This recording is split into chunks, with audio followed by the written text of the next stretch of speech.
دووری te Tu her dûrtir dibî wek zarokiya min Wek zimanê min nîvco û birîndar Stranên min zengê girtiye Stêrkên min melûl Bahozekê ez dame ber pencên xwe Bêbext û xedar Cem jî diweste heyv jî pîr dibe Bi her henaseyekê dikêşim dûrî te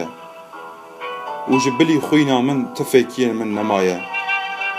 Raberî te bikim gorî serê te Bi her sibehê sistir dibe dilê min